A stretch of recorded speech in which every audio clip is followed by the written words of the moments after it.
with their explosive report from Circa News. Sarah Carter, John Solomon. Thank you, John, especially for making a rare appearance. Sarah's been doing all the heavy lifting on the show. She has indeed.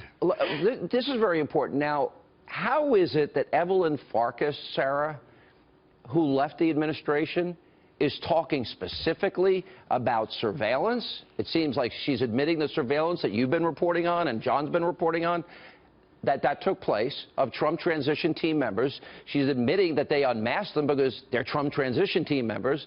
And it seems like she's talking about, well, we got to get it to our friends that they're A, politicizing intelligence, and B, talking about leaking intelligence. What are your thoughts?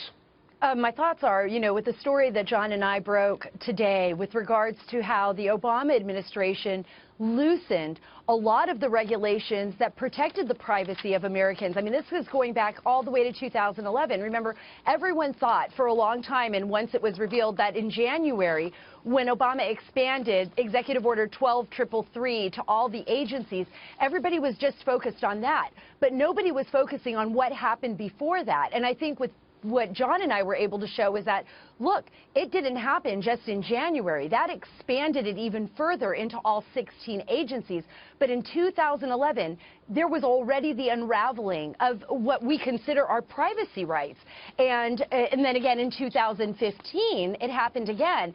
So they were already set up to look at these unredacted, unmasked transcripts between Americans and foreign officials, or foreigner to foreigner, you know, that we're talking about Americans. All right, and I think that's a huge revelation. Because I think this is important. John, I'll throw this to you, because Evelyn also served as an advisor to Hillary Clinton in the 2016 presidential campaign. According to one report, was up for a position if she had won.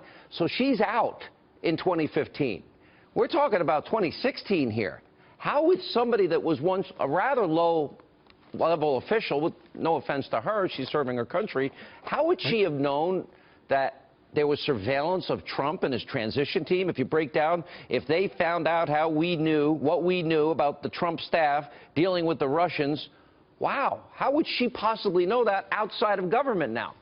Yeah, that's a really great question. And her appearance raises more questions than we have answers to right now. But it's possible the surveillance started earlier when she was a Russia expert inside the Pentagon in 2015. That's something we have to look at. It's possible someone... John, yep.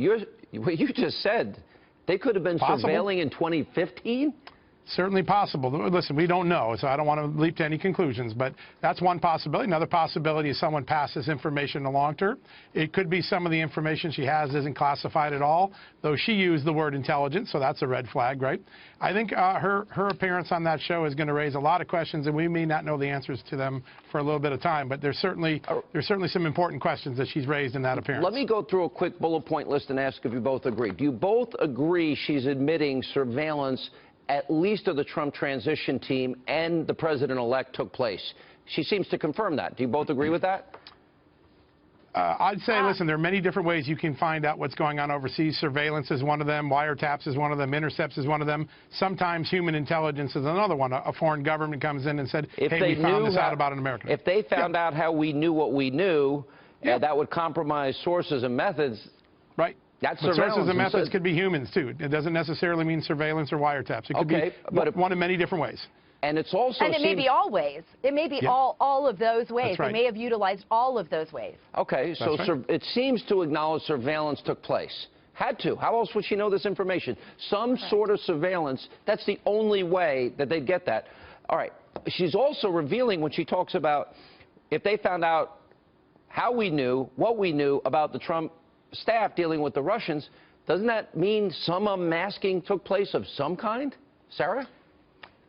I think so. I mean, I think we already showed through our reporting that unmasking took place. And what we know for a fact is that with Flynn, and it's on the separate, investigation, his name was leaked. So Lieutenant General Mike Flynn's name was leaked out there.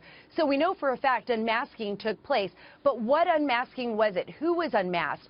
And who authorized the unmasking? She's saying the Trump staff, what we knew about the Trump staff. Yes, but who How would they Trump possibly staff? know unless somebody's leaking?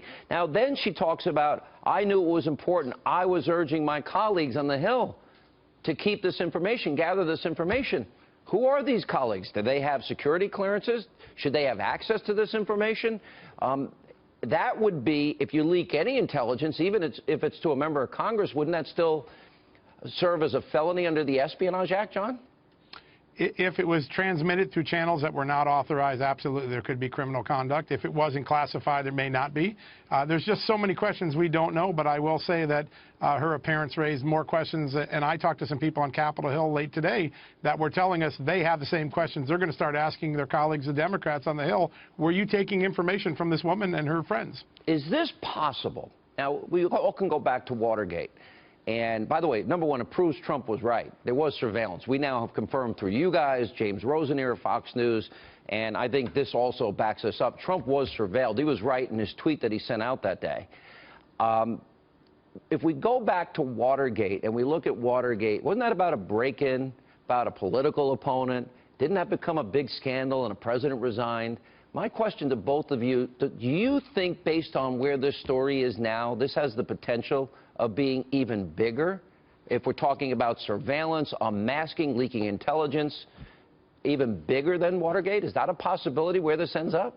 Sarah? Yes, I do. I think so. I think it's something that needs to be investigated, and I think we need to look at what civil liberties here have been violated and how far this expansion, these regulations have been loosened to allow people. I mean, even in our story today, we talked about top Obama aides viewing unmasked intercepts on a routine basis. What were they viewing? Why were they viewing it? Why did they need to view these?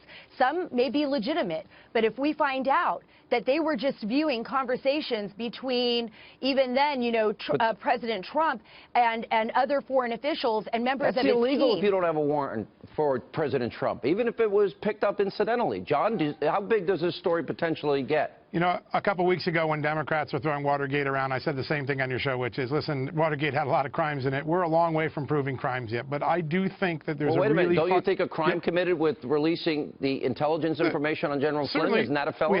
We have a leak investigation, but Watergate was much larger than leaks, as you know. In fact, the one leak that made Watergate, a lot of people herald as a great moment. We're just a long way from there yet. But we need, listen, there are important issues that need to be answered here. And the story that we broke today, if you're a Republican, a Democrat, an independent, you should be really concerned how easy it is today that large numbers of members of the government, for a very low threshold, can ask the NSA, hey, if you intercepted John Solomon or Sean Hannity, could you unmask his name because we're trying to understand this intelligence. It used to be that was a very rare moment. When you look at the rules that Obama changed in 2011 and through 2017, it is very easy now for the intelligence community to get someone's American's name and see what they were intercepted. We got to take a break. We'll have